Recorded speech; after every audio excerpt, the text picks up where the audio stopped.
Assalamualaikum warahmatullahi wabarakatuh. Perkenalkan, nama saya Dr. Rahim dengan NIM 250131045. Jadi untuk pembelajaran hari ini itu ada teori bahasa dan automata.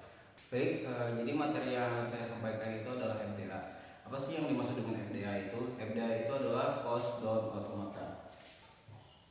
Materi hari ini itu ada FDA atau post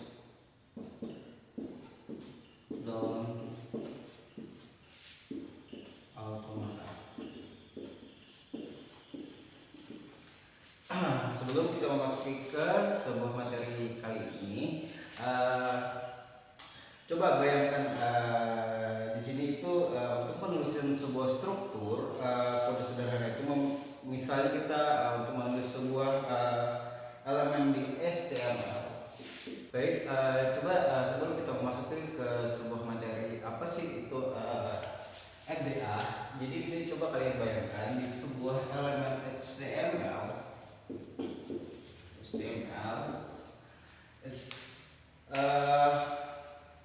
di situ ada yang namanya program, yaitu sebelum masuk ke sebuah proses pembelajaran kita FDA itu, coba kalian bayangkan di sini ada kode sederhana dari HTML. Terus di dalamnya itu ada div, terus lanjut ada v, terus ada yang namanya span. Span itu coba kalian bayangkan. Sebelum kita memasuki ke sebuah materi yang saya pelajarkan itu adalah bayangkan di sini itu ada sebuah program HTML. Terus di dalamnya itu ada div, terus lanjut ada p, dan yang terakhir itu ada span. Apa sih yang maksudnya dengan span? Span itu tujuannya itu untuk kodenya itu valid. Nah, jadi setiap tak yang dibuka itu harus memiliki tak penutup pasangannya. Jadi untuk tak penutup pasangan itu kebalik. Jadi sistemnya dari HTML, div, p atau span. Jadi kalau untuk penutupnya itu di sini kita harus menggunakan kebalikannya. Kebalikannya itu seperti ini. HTML kebalikannya berarti yang pertama itu ada span. Berarti yang harus kalian ketahui itu di sini ada tanda garis miring. Jadi span, lanjut ada p sama garis miring lagi, dan yang terakhir itu ada namanya div sama garis miring lagi, div. Nah, itu fungsinya. Nah, untuk memecahkan masalah ini, ilmu komputer itu memperkenalkan mesin yang lebih cerdas, itu yang kita sebut dengan yang kita sebut itu adalah FDA. FDA itu adalah post down automata.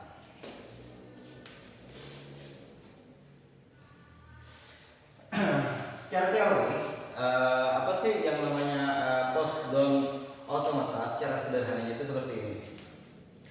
Adalah mesin abstrak yang digunakan untuk mengenali pola bahasa yang lebih kompleks. Yang bisa kita kenal itu adalah konteks,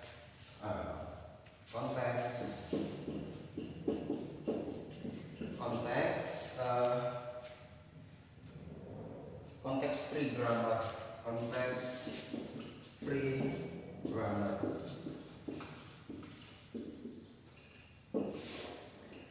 konteksnya ada itu seperti ini. Terus kehadiran komponen stack ini yang membuat FDA memiliki ingatan untuk melacak apa saja yang sudah terjadi sebelumnya, seperti mencetak tak pembuka yang menunggu ditutup. Jadi maksudnya itu seperti ini. Saat kita membuka suatu program, itu ada yang namanya HTML. Di Google Chrome itu biasanya ada HTML. Terus di bagian kodenya itu ada yang namanya div, ada yang namanya v, ada yang namanya span. Tuh.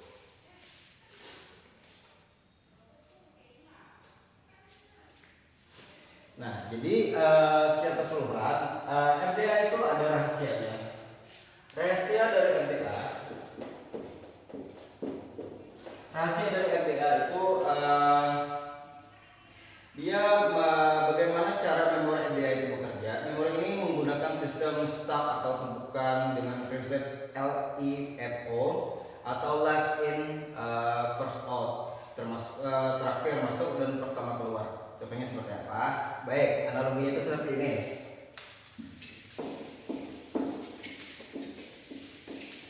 Analoginya seperti ini. Coba bayangkan, misalnya ada sebuah tumpukan piring, kita habis makan. Otomatis kan kita taruh di dapur atau di tempat pencucian piring. Kita taruh. Ini kan piring pertama yang kita taruh. Terus piring yang sudah ada di sana, misalnya cucian yang tadi malam belum sempat kita cuci, otomatis kan tumpukan piring yang kita habis makan, otomatis kan kita taruh di atasnya. Nah, jadi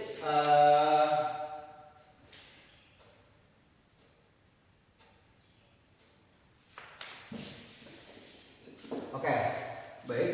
Jadi analoginya seperti ini. Piring terakhir atau baik. Oke, jadi analoginya itu seperti ini. Saat kita selesai makan, otomatis kan piring kita taruh ke tempat cucian atau dapur. Nah, piring terakhir yang kita makan itu otomatis kan letaknya di paling atas. Contohnya misalnya ada beberapa tumpukan piring.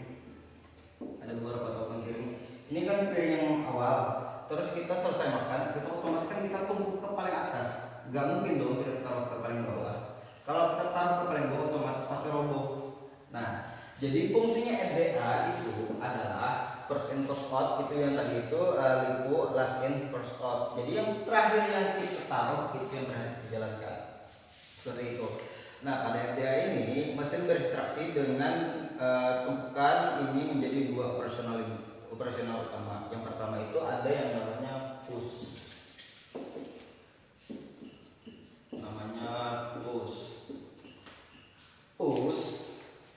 Baik. Push itu biasanya memasukkan data baru ke puncak tumpukan atau menaruh piring. Jadi kita menaruh piring itu yang paling atas. Terus yang kedua itu ada yang namanya push. Nah, baik, push itu adalah mengambil data teratas dari tumpukan atau mengganti piring. Nah, jadi kan salah satu itu kan berkesinambungan. Push sama push ini pasti berkesinambungan, nggak mungkin beda. Jadi saat kita menaruh piring di paling atas, otomatis kita mencucinya juga yang paling atas, bukan yang paling bawah duluan. Kalau yang paling bawah duluan, otomatis pasti roboh piringnya. Seperti itu. Nah, jadi di sini itu cara kerja RDA itu simulasi dan itu seperti ini. Jadi di sini itu mari kita kembali ke contoh yang tadi. Atau kita serangkum menjadi bahasa matematikanya seperti ini.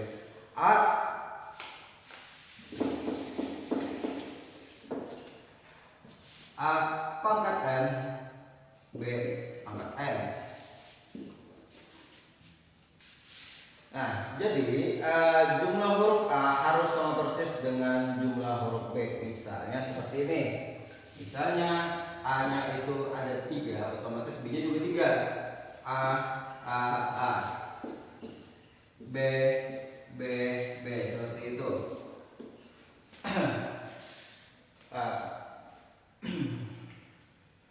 Jadi untuk membaca A pertama itu mesin membaca A lalu melakukan push simbol A ke dalam stack. Nah, jadi untuk simbol A itu dia harus menjalankan membaca atau melakukan push di simbol A ke dalam stack.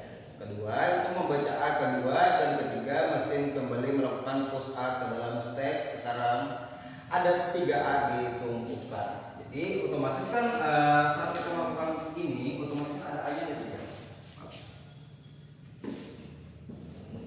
A-nya ada 3, terus B-nya juga ada 3. Jadi membaca B, setiap kali membaca B kebalikannya, yang A tadi harusnya menjadi push, dan yang B itu melakukan pull. Jadi kembali lagi ke format ke awal. Kesimpulannya, jika kita input sudah habis terbaca dan stack sudah dalam keadaan kosong, artinya jumlah A dan B seimbang. Kata tersebut diterima atau valid. Bisa disebut dengan kata valid.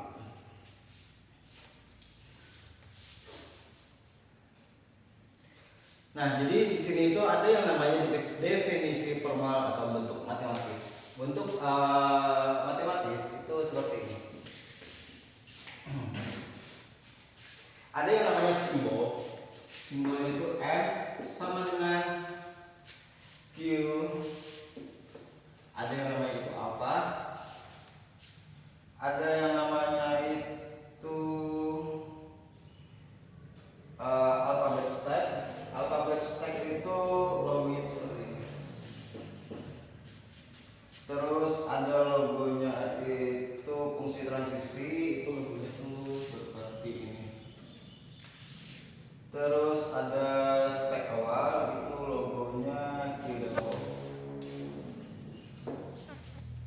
Terus ada yang namanya stack akhir.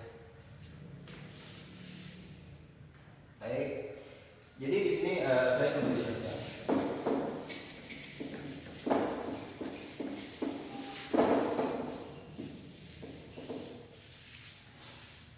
Apa sih yang dimaksud dengan simbol-simbol ini?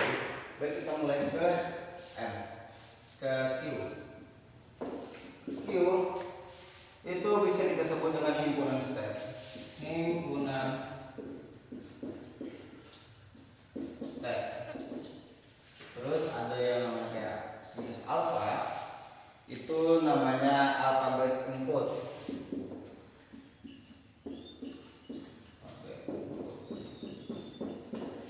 Jadi sebelum masuk ke alphabet input, Q tadi himpunan stack itu penjelasan singkatnya itu daftar semua kondisi yang bisa dialami oleh mesin. Nah, terus ada yang namanya alphabet input.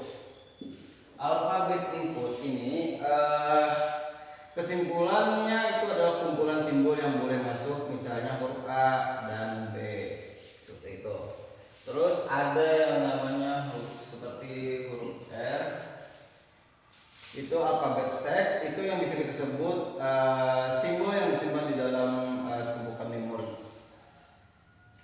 Terus ada simbol kayak RAM, itu bisa kita sebut fungsi transisi atau aturan lainnya jika membaca X dan di stack ada Y, jadi